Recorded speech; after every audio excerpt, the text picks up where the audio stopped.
The Democratic Republic of Congo Rape Crisis by Janae Taylor and Elise Thomas. Named after the enormous Congo River and the large ethnic group living at its mouth, the Democratic Republic of the Congo first had its borders drawn at the Berlin Conference of 1884. Located in Central Africa, it is the continent's third largest country, including deep forests, beautiful rivers, cities, villages, and mining towns, with the Congo River providing the country's transportation and livelihood. Congolese are known for their extreme tenacity and ability to weather difficult situations.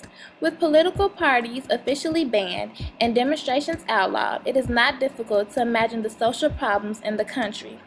Rather than a government, a military, and a police force protecting its citizens, the ordinary people going about their daily life are harassed, stolen from, and lied to by the very people who are supposed to protect them. The role of the unpaid Congo military is to set up numerous roadblocks in order to earn their money from the bribes of road-weary travelers. Soldiers rape women, inflict arbitrary fines on citizens, and pillage and harass the villagers. Women often band together in groups to resist unfair treatment or taxation. Many women continue to play a prominent role in challenging traditional roles of authority. Since 1994, hundreds of thousands of women and young girls have been raped in the Democratic Republic of Congo. Rape in Congo has escalated exponentially over the past few years as the war in Congo has intensified.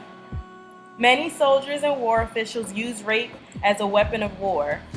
A study based on a national survey found that nearly 1.8 million women between the ages of 15 and 49 reported a history of rape.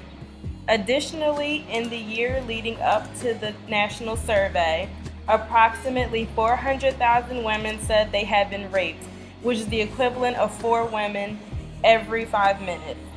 Not only are these women raped, but they are also vaginally mutilated. With a lack of hospitals to care for such bodily trauma and weak laws, Congolese women and girls are forced to live with the shame and humiliation of the attack in silence.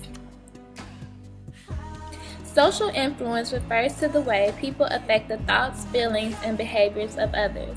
It is a traditional core topic in social psychology. Social influence is also closely related to the study of group dynamics, as most of the principles of influence are strongest when they take place in groups. Conformity is the most common and pervasive form of social influence.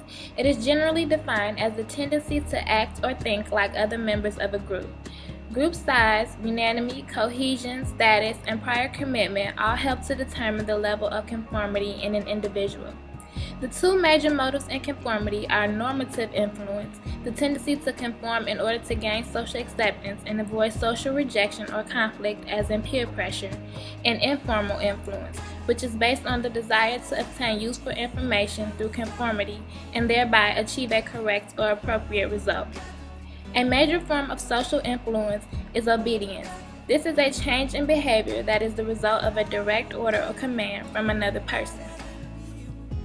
A group can be defined as 2 or more individuals that are connected to each other by social relationships. Groups tend to interact, influence each other, and share a common identity.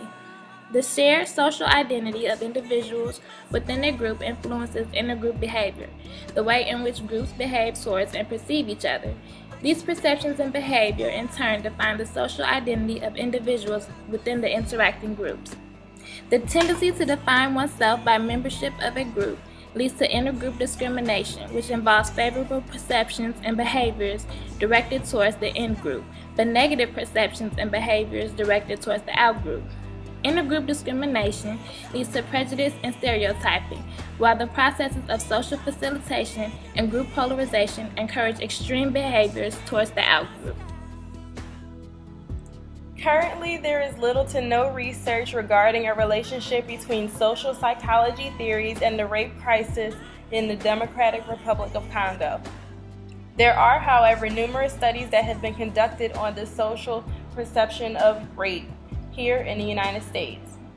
In a study conducted by Rachel Lev-Wiesel on the attitudes and beliefs of university males on rape and rapists, She discovered that the participants perceived rapists as having low self-control and acting on impulse, but rape itself was perceived as a planned act. This perception has much to do with gender roles and appropriate socialization from birth. For future implications, studies should be conducted outlining a relationship between social psychology theories and the rape crisis in Congo. Specifically, obedience, motivation, and conformity theories should be applied to examine and help explain the behaviors of the soldiers and civilians taking part in the raping of women if there is hope for an end to this disaster.